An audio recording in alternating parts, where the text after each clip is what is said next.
이 말씀은 내 삶을 여호와께 맡겨라, 이런 제목으로 하나님의 말씀을 증거하겠습니다.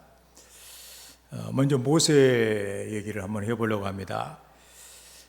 우리가 알다시피 모세가 태어난 그 시기는 역사적으로 이스라엘 특별히 역사 중에서 정말 힘들고 어려운 이렇게 그런 때였습니다. 이스라엘 백성들이 애굽에 가서 이렇게 노예가 돼가지고 무려 400년 이상의 시간이 지난 그때, 아기가 태어나도 소망도 없고 미래에 대한 꿈을 꿀 수도 없는 그런 그 참담한 그런 세상에 이렇게 태어난 것이죠. 근데 더구나 그때는 이스라엘 사람들의 아기가 태어나면 여자는 살려주고 남자 아기는 무조건 죽이라고 하는 추상 같은 바로의 이 명령이 떨어졌던 그때였어요. 그때 이제 그 이스라엘 레위 지파의 이렇게 사람 결혼해가지고 한 아기를 낳았는데 남자였어요. 남자는 죽여야 된다. 자기 자식을 자기 손으로 죽인다고 하는 것이 얼마나 그 힘든 일이고 슬픈 일이고 원통한 그런 일이에요. 참아 죽이지 못하고 몰래 젖을 먹어 키웁니다. 근데 얘가 아주 너무도 아주 잘 크는 거예요. 그러면서 3개월이 지났는데 우는 소리가 너무나 커요. 그래가지고 이게 소리가 막 이제는 발각이 나게 생겼다는 얘기입니다.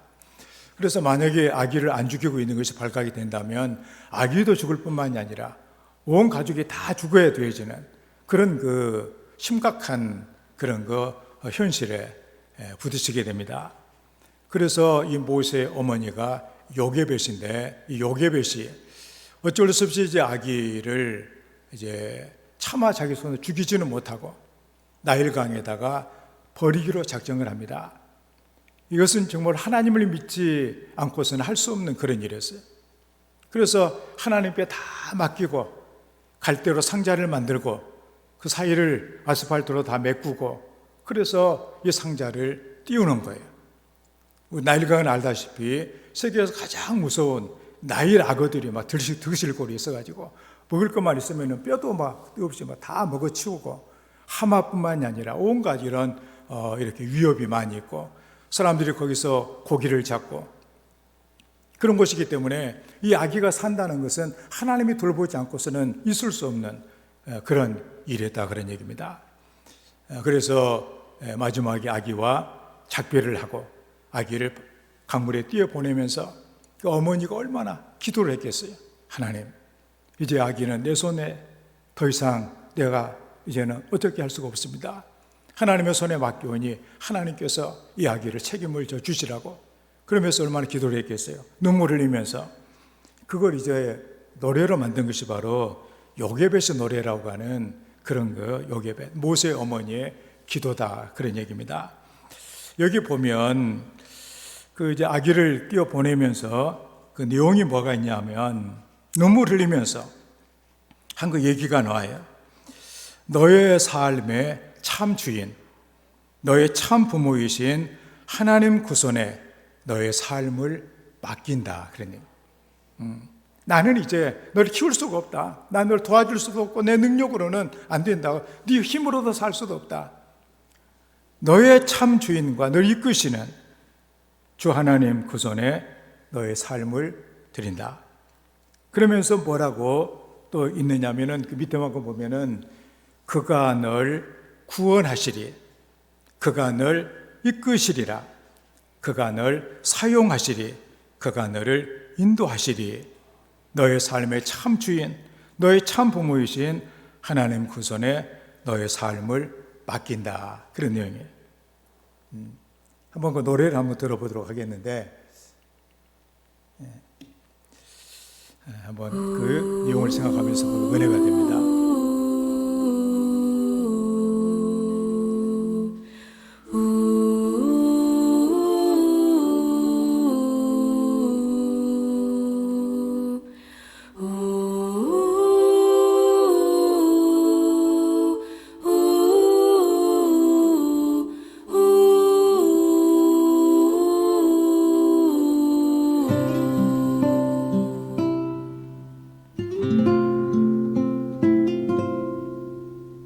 큰 갈대 상자 물이 새지 않도록 역청과 나무진을 칠하네.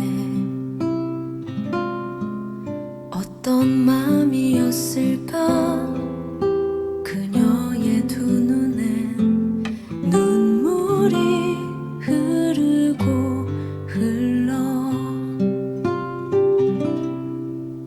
동그란 눈으로 엄마를 보고 있는 아이와 입을 맞추고 상자를 덮고 가까이에 띄우며 간절히 기도했겠지. 정처 없이 강물에 흔들흔들 흘러내려가는 그 상자를 보며 눈을 감아도 보이는 아이와 눈을 맞추며 주저앉아 눈물을 흘렸겠지. 너의 삶의 참 주인, 너의 참 부모이신 하나님 그 손에 너의 삶을 맡긴다. 너의 삶의 참 주인, 너를 이끄시는 주 하나님 그 손에 너의 삶을 드린다.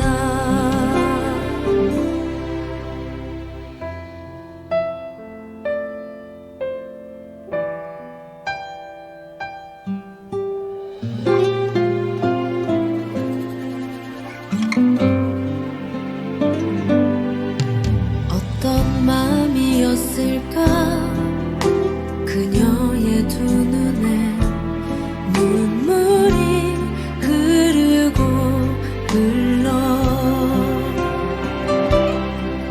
정처 없이 강물에 흔들흔들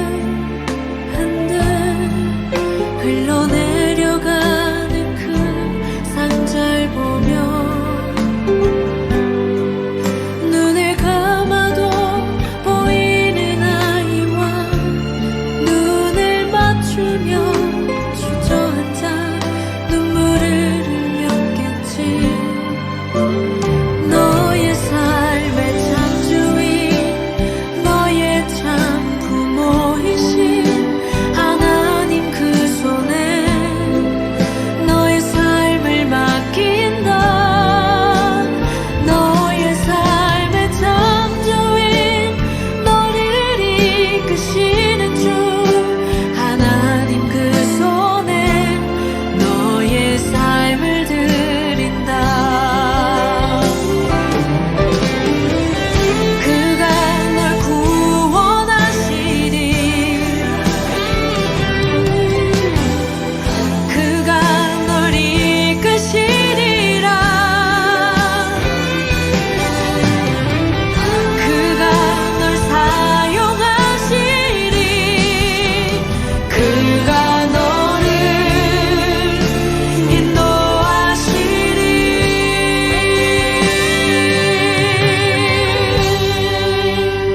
너의 삶의 참 주인,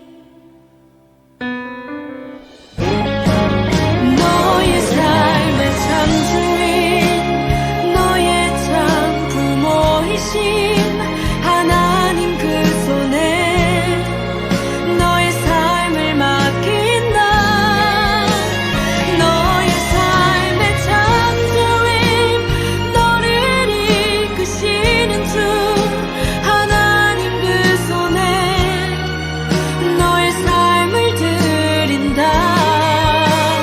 너의 삶의 참 주인, 너의 참 부모이신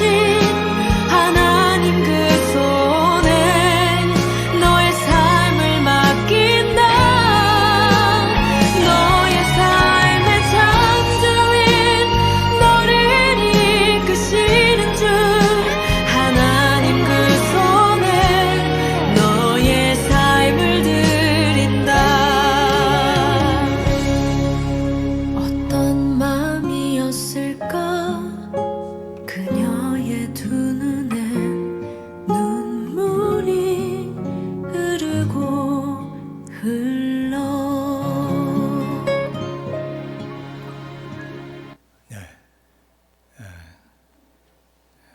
어떻게 할 수도 없는 그런 절박한 그런 가운데 아기도 스스로 살아갈 수도 없고 또 부모도 키울 수도 없는 그런 가운데 하나님께 맡기고 하나님께 모든 것을 이렇게 드렸더니 그 나일강 내려가는 그 모든 과정에 그 악어가 막 집어삼키려고 하고 그물에 막 걸리려고도 하고 배에 막 부딪히고 막 하는 가운데서도 하나님께서 책임을 지시고 바로의 궁전까지 인도해 주셔서 바로의 공주의 아들이 되고 잘 커서 이스라엘을 구원하는 위대한 하나님의 일꾼이 되었다. 삶을 하나님께 맡기면 하나님이 책임을 져주시는 그런 내용을 말해주고 있습니다. 그런 가운데 참 제가 그 이집트 왕자라고 하는 그 디즈니 애니메이션인데 엄마 손을 마지막에 딱 이렇게 빼고 있는 이제 그 순간이 참 가슴이 너무나도 아린 그런 순간이기도 한데, 그런데 하나님께서 너의 삶의 참 주인, 너를 이끄시는 주 하나님 그 손에 너의 삶을 드린다. 우리도 마찬가지. 우리의 삶을 하나님께 드리면 하나님께 책임을 져주시고 하나님의 선하신 뜻이 복되게 인도하실 것을 이렇게 믿습니다. 시편 그 37편은 다윗이 그 인생의 그 이제 말년에 자기 사랑하는 자기 백성들에게 바른 삶의 자세, 어떻게 하면 복 받고 살 것인가, 어떤 자세를 갖고 살아야 될 것인가 하는 그 올바른 길을 알려주기 위해서 쓴 지혜시입니다. 그렇기 때문에 이 시는 너무나도 중요한 시이고 또 우리 모든 성도들에게도 큰 그 삶의 교훈이 되는 그런 내용이라고 말할 수가 있는 것이죠. 오늘 5절에 보면 너희의 길을 여호와께 맡기라, 그렇게 말씀을 했습니다. 현대어 번역으로 보면 내가 어떻게 살아가야 할지를 걱정하느냐, 오직 여호와께 맡겨라. 주께서 그 모든 것 다 이루어 주시리라. 여러분들 뭐 걱정하지 않아요? 말씀 그대로 네가 어떻게 살아가야 될 것을 걱정하느냐. 여러분 어떻게 살아가야 될 것을 걱정하고 있죠? 내가 이렇게 이 몸으로 내가 살아갈 수가 있을까?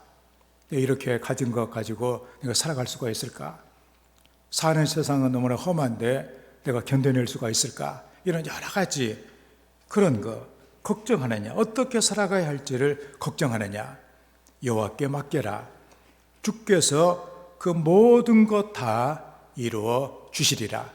하나님께 맡길 때만, 하나님께 맡겨질 때만 하나님께서 책임을 지시는 것을 우리가 말씀을 했습니다. 이것은 다윗의 생생한 삶의 경험으로 되어진 내용이기 때문에 다윗이 그렇게 경험했던 것을 그대로 우리에게 알려주고 있는 것이죠. 이게 맡기라고 하는 이 말의 원어의 뜻은 굴리다, 굴러가다. 그러니 이제 내 손에서 벗어난 거, 모세 어머니가 마지막 손을 잡는 것을 딱 떼고 하나님의 손에 맡기는 그 순간같이 그걸 말하는 얘기입니다. 길은 인생 전체를 말해요. 우리의 삶을 말합니다. 우리의 삶의 모든 것들을 하나님께 완전히 맡기는 것을 얘기를 합니다. 짐을 맡기면 하나님이 우리의 남은 인생을 책임을 져주시겠다. 그래서 앞으로 짐을 맡기며 살아갈 수 있는 성도가 되어야만 할 것입니다. 지금 아마도 우리 또 우리 이웃들, 또 모든 사람도 힘들고 어려운 이런 시간을 보내고 있습니다. 무거운 인생의 짐을 지고 살아가느라고 힘이 많이 들고 있습니다. 그래서 고통스럽고 괴롭기도 합니다. 이때 다윗은 그런 가운데, 다윗은 우리 훨씬 더 어려운 가운데 있었어요. 그러면서 내 길을 여호와께 맡겨라, 이렇게 말씀을 합니다. 그렇다면 우리의 인생을 하나님께 맡기라고 하는 이 말씀의 뜻이 무엇인가를 구체적으로 보면서 이 말씀을 항상 우리의 삶에 적용하면서 말씀의 뜻을 생각하며 삶을 결단하는 우리 성도의 삶이 되기를 주의 이름으로 축원을 드립니다. 첫째는 여호와를 의뢰하라고 말씀을 합니다. 3절의 말씀에 여호와를 의뢰하고 선을 행하라. 땅에 머무르는 동안 그의 성실을 먹을거리로 삼을지어다. 현대어 번역으로 보면 여호와 주님만을 굳게 믿고 착한 일만 하여라. 이 땅에 살며 진실을 소중히 간직하여라. 이런 말씀입니다. 여기에 의뢰하고 이 말은 끈을 매다 그러니 여러분들이 이렇게 요즘에 강아지들 많이 키우고 있는데 잊어먹지 않으려고 또 여러 가지 이유 때문에 끈을 매놓으면은 연결되잖아요. 이게 또 아기를 업고 다니기도 끈을 매기도 하고 그런 것들. 여호와를 의뢰한다고 하는 것은 하나님과 나를 하나로 연결시킨다 그런 얘기예요. 그래서 하나님께 이끌리는 삶을 하나님께서 이끌어 주시는 대로 하나님께 모든 것을 맡기고 그냥 하나님이 나를 개 주인이 개를 데리고 다니는 대로 개 가는 것처럼 그렇다 그런 얘기입니다. 이것은 바로 하나님을 믿는 그런 신앙이죠. 믿지 않으면 안 갑니다. 그래서 우리는 하나님을 믿기 때문에 하나님께서 인도하시는 대로 우리는 간다 그런 얘기입니다. 그것은 하나님은 선하신 분이시며 우리를 선한 길로 인도해 주신다고 하는 그 믿음이 바탕에 있는 것을 우리가 보게 됩니다. 지금 우리는 새벽기도 시간에 시편을 보고 있습니다. 저는 시편 71편을 이렇게 보면서 참 그 다윗의 그 하나님을 의뢰하는 그 신앙을 보면서 감동을 받습니다. 다윗은 이런 고백을 해요. 지금 다윗은 너무도 어려운 그 시간들을 보내잖아요. 얼마나 힘들었으면 사망과 내 사이는 한 걸음이라고 얘기를 했겠어요. 그런 아주 힘든 삶을 그는 살았는데 그는 시편 71편 6절에 이런 고백을 합니다. 내가 모태에서부터 주를 의지했습니다. 그는 나는 어머니 뱃속에서 하나님을 의지했다 그런 얘기입니다. 어머니의 배에서부터 하나님이 나를 택해 주셨고 그래서 난 하나님을 계속해서 나는 찬송을 했습니다. 그런 고백을 합니다. 그래서 그의 삶이 우리가 생각했던 만큼 그래서 하나님이 얼마나 그에게 좋은 것만 많이 주세요. 그건 아니에요.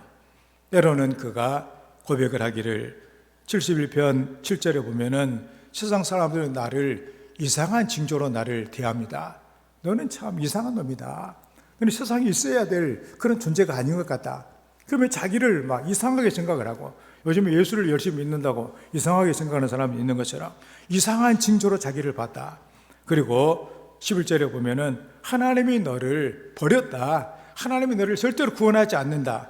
이렇게 하면서 다윗을 이렇게 뭔가 폄하하고 그 신앙을 무너지게 하려고 하는 그 일들을 하고 있었다는 사실입니다.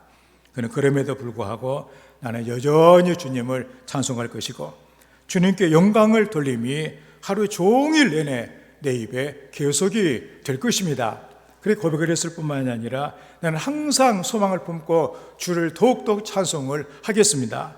그리고 하나님, 내가 백발이 되기까지 주님이 나를 지켜주시고 내가 주님의 그 살아계심을 내 후손들에게 세상 모든 사람에게 전하기까지 나와 함께 주시라고 그는 이런 고백을 한 것을 우리가 보게 돼요.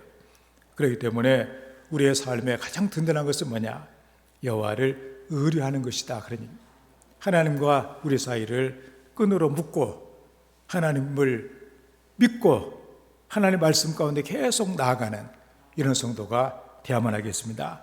그래서 다윗은 나중에 말년에 그런 고백을 하잖아요. 이 어려움 가운데서도 내가 참 하나님을 믿고 하나님을 의지하고 그래서 하나님의 놀라우심을 내가 간증할 수 있는 이런 인생이 된 것이 너무나도 감사하다. 그런 고백을 해요.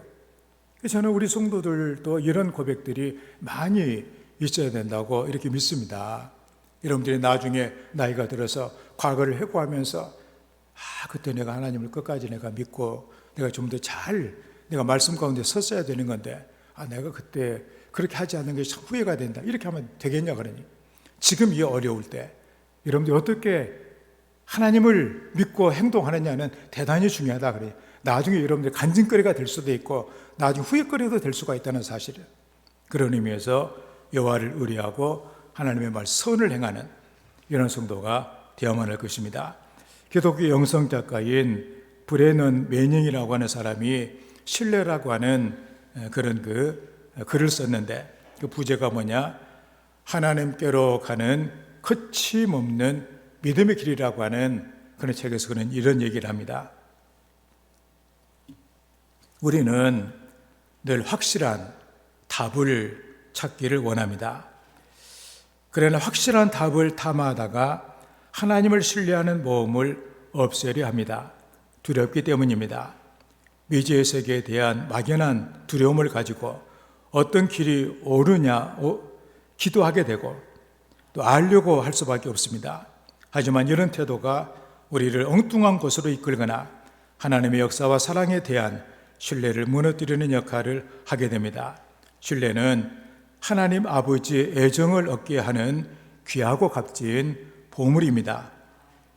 하나님이 사랑하셔서 자비와 은총을 더해주시는 자녀들은 많지만 그 중에 자신을 맡기고 하나님의 자녀답게 살아가는 이들은 매우 적습니다.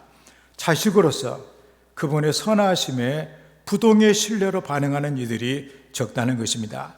하나님은 기쁨과 위안 속에서만이 아니라 역경과 환난 속에서도 확고부동하게 아버지를 신뢰하는 영혼들을 반기십니다. 하나님께서 그들에게 주시지 못할 것이 없습니다. 하나님을 신뢰하는 영혼들에게 큰 소리로 말씀하십니다. 내 나라의 절반이라도 구하면 내가 네게 주리라. 그런 말씀입니다. 신뢰, 하나님을 믿는다, 하나님을 의뢰한다.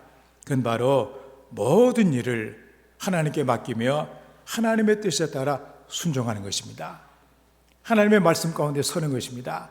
하나님의 말씀은 끝까지 내가 어떤 어려움과 고난 가운데서도 행하는 것이, 그것이 나중에 다윗을 많은 간증거리가 있는 위대한 신앙인으로 만들었다, 그런 얘기입니다. 그리스도인들은 하나님께 모든 것을 맡기며 하나님의 뜻을, 선을 행하는 일에 변함이 없어야 될 것입니다.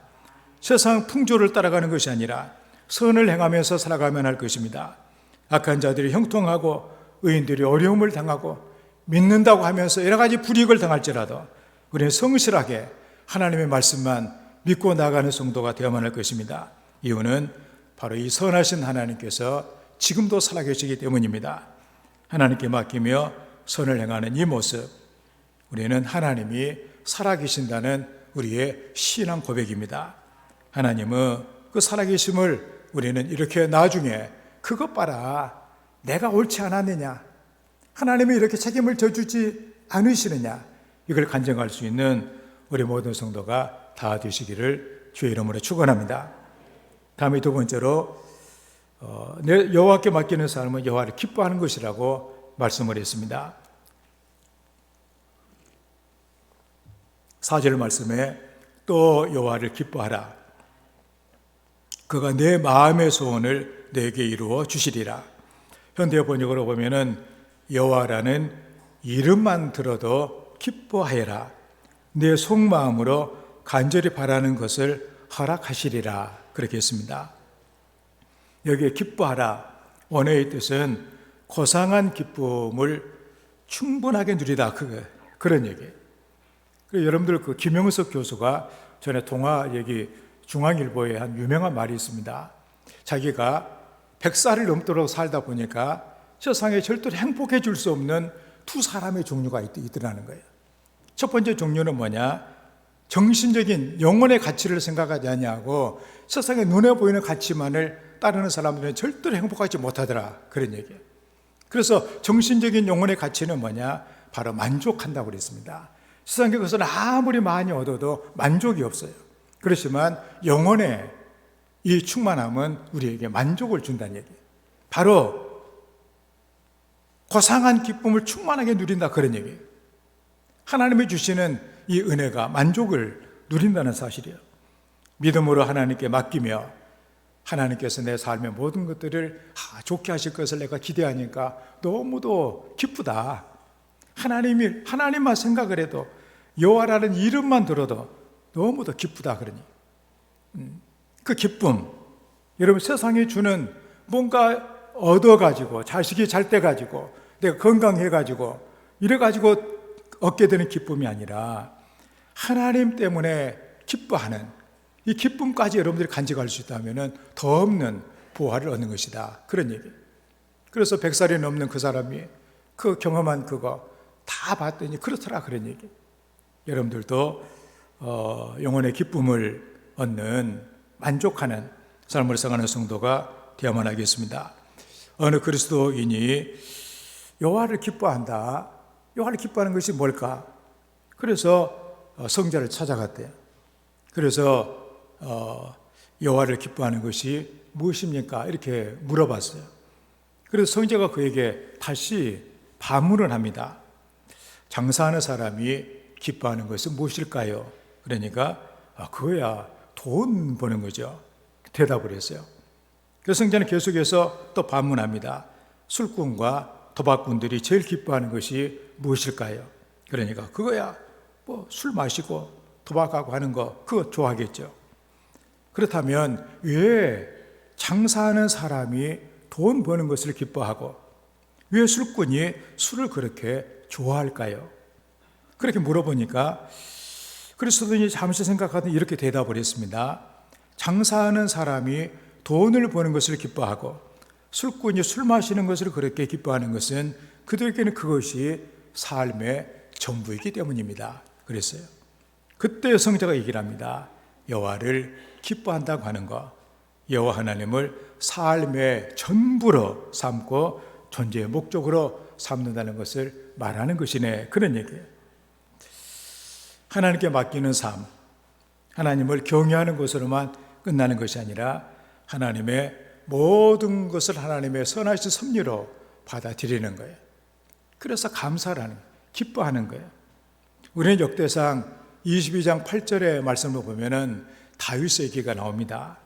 다윗은 자기는 백향목으로 지은 멋진 다윗 궁에서 살고 있는데 하나님의 궤는 하나님의 임재를 상징하는 그 하나님의 궤는 천막에 있는 것이 너무나 가슴이 아팠어요. 그래서 내가 하나님의 성전을 지어야 되겠다. 그래가지고 성전을 짓기 위해서 모든 것을 다 투자를 합니다. 전쟁해가지고 이기고 오면은 막 금을 또 쌓아놓고 물건도 쌓아놓고 다 이렇게 해서 성전 건축에 아주 온 힘을 다해요. 그가 모은 금만 해도 오늘 우리 시세로 말하면은 한 900조 정도 된다고 그래요. 그게 얼마나 많이 했어요. 그래서 하나님 앞에 내가 이제 성전을 짓겠습니다. 그러니까 하나님이 안 된다고 그랬어요. 너는 전쟁을 하다 피를 많이 흘렸다.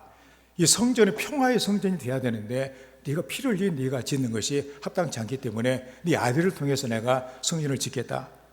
우리가 생각하면 내가 지금 내 시대, 내 눈으로 지금 보고 싶은데 그렇게 하시면 그렇게 할 수도 있잖아요. 그런데 다윗은 하나님께서 하지 말라는 것을 순종함으로 기뻐했다고 그랬어요. 그게 바로 뭐냐? 그게 성도들의 모습이 돼야 된다 그러니. 하나님에 대해서 순종하는 거, 하나님의 섭리를 믿는 거, 그게 바로 뭐냐? 성도의 삶이다 그런 얘기입니다.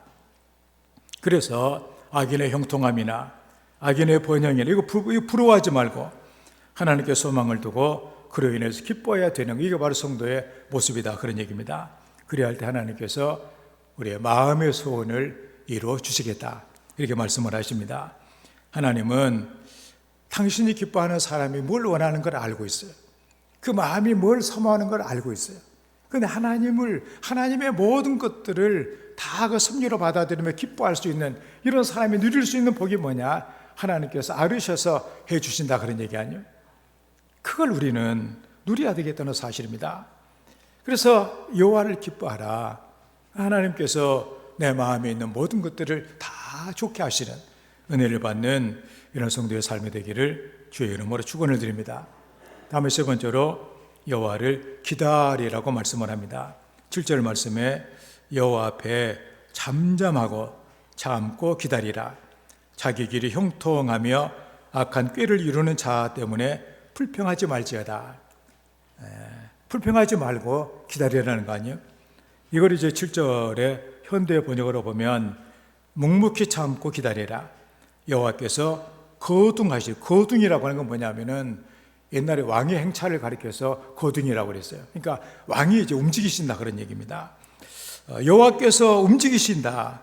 못된 궁예만 하고 살아도 잘 먹고 잘 사는 사람 많더라고 불평하지 말아라. 하나님께서 다 처리하신다는 거 아니에요? 여기에 기다리다고 하는 거, 거대하며 기다린다, 그런 의미가 있습니다. 어쩔 수 없이 막연하게 기다리는 것이 아니라 산모가 태어날 아기를 볼 수 있다는 희망으로 고통을 참고 견뎌내는 것처럼 하나님께서 주실 영광된 미래를 기대하면서 적극적으로 기다리는 자세를 말하고 있는 것입니다.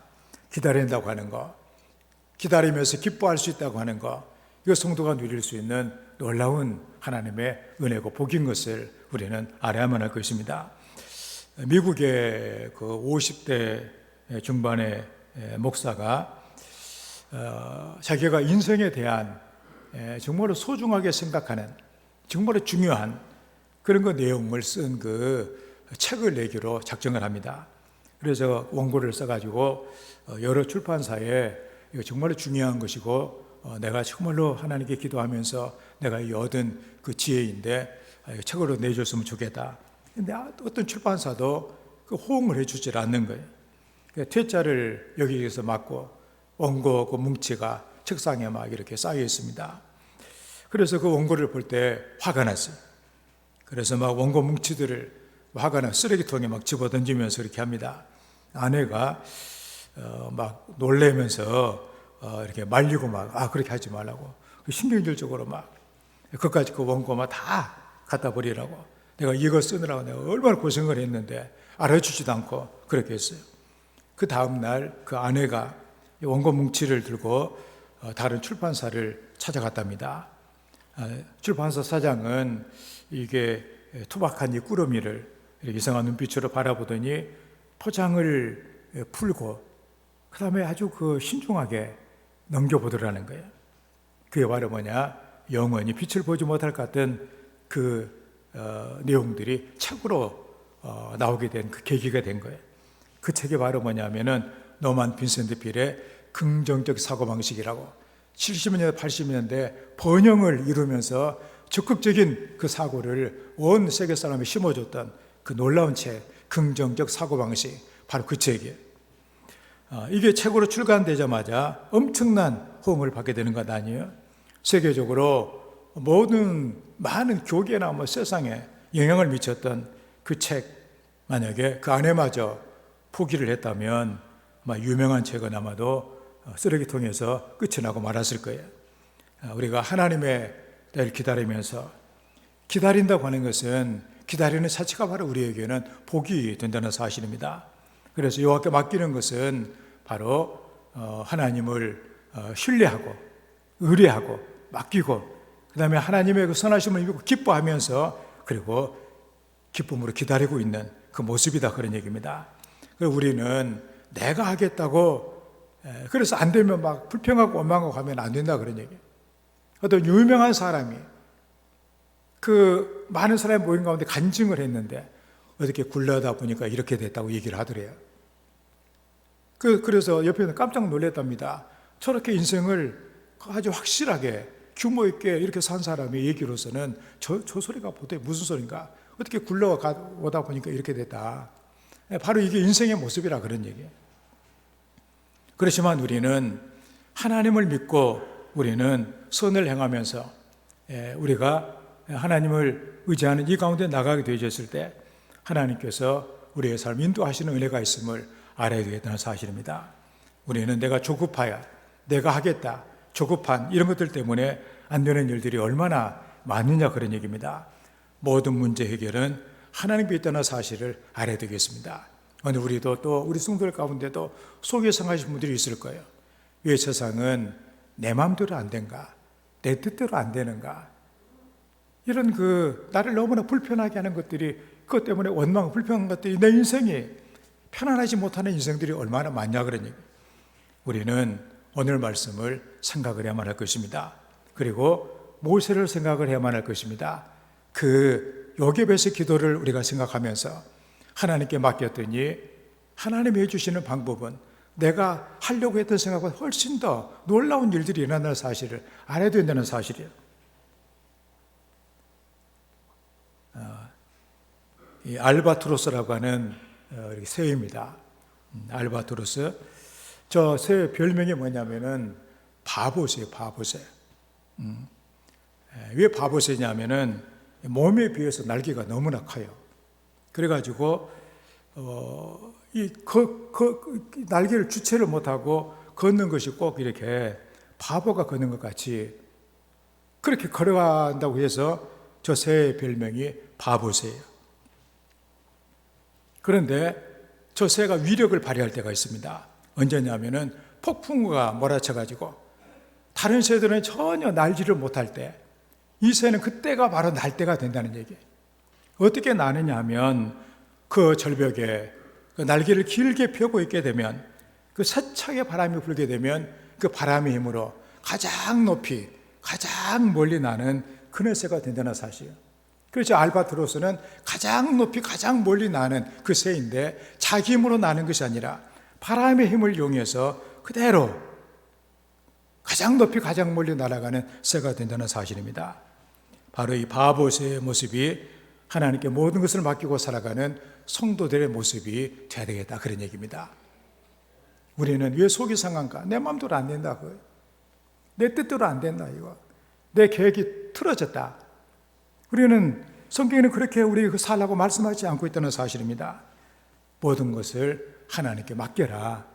내가 열심히 하긴 하지만 하나님을 맡기고 그 말씀에 굳게 서라, 그런 얘기 아니에요.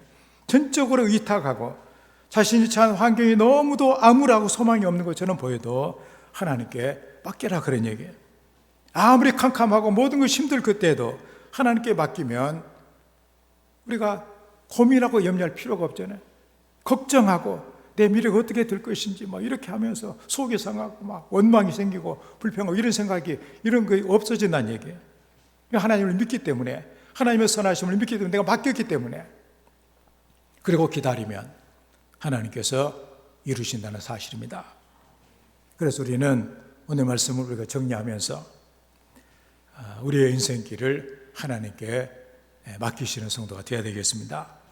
하나님을 의뢰하면서 늘 하나님 말씀대로 어떤 가운데서라도 가는 거예요. 그래 하나님 책임을 져주시니까. 그러면서 하나님의 그 놀라우신 그 은혜를 우리가 믿으며 기뻐할 수 있는, 하나님을 내가 기뻐할 수 있는. 그래서 다윗처럼 내가 어머니 뱃속에서부터 하나님을 의지했고 다른 사람이 나를 조롱하고 네 하나님이 어디가 있느냐고 얘기할 때도 하나님을 나는 의지하고 믿고 나는 이게 나가고, 그리고 하나님께 해주실 그날을 기쁨으로 기다릴 수 있는 이런 그 믿음, 우리 생각을 해도 얼마나 참 행복한 그런 인생에 저와 우리 모든 성도들이 이런 믿음의 위대한 능력과 힘을 의지하고 그리고 이렇게 살아가는 은혜가 있기를 주의 이름으로 축원합니다. 말씀을 생각하면서 우리 하나님께 우리의 삶의 길을 맡기고 우리가 하나님을 의뢰하고 그리고 하나님을 기뻐하며 하나님 그 해주실 그날을 기대하면서 소망으로 우리가 감사할 수 있는 이런 사람이 되게 해주시라고 함께 기도합니다.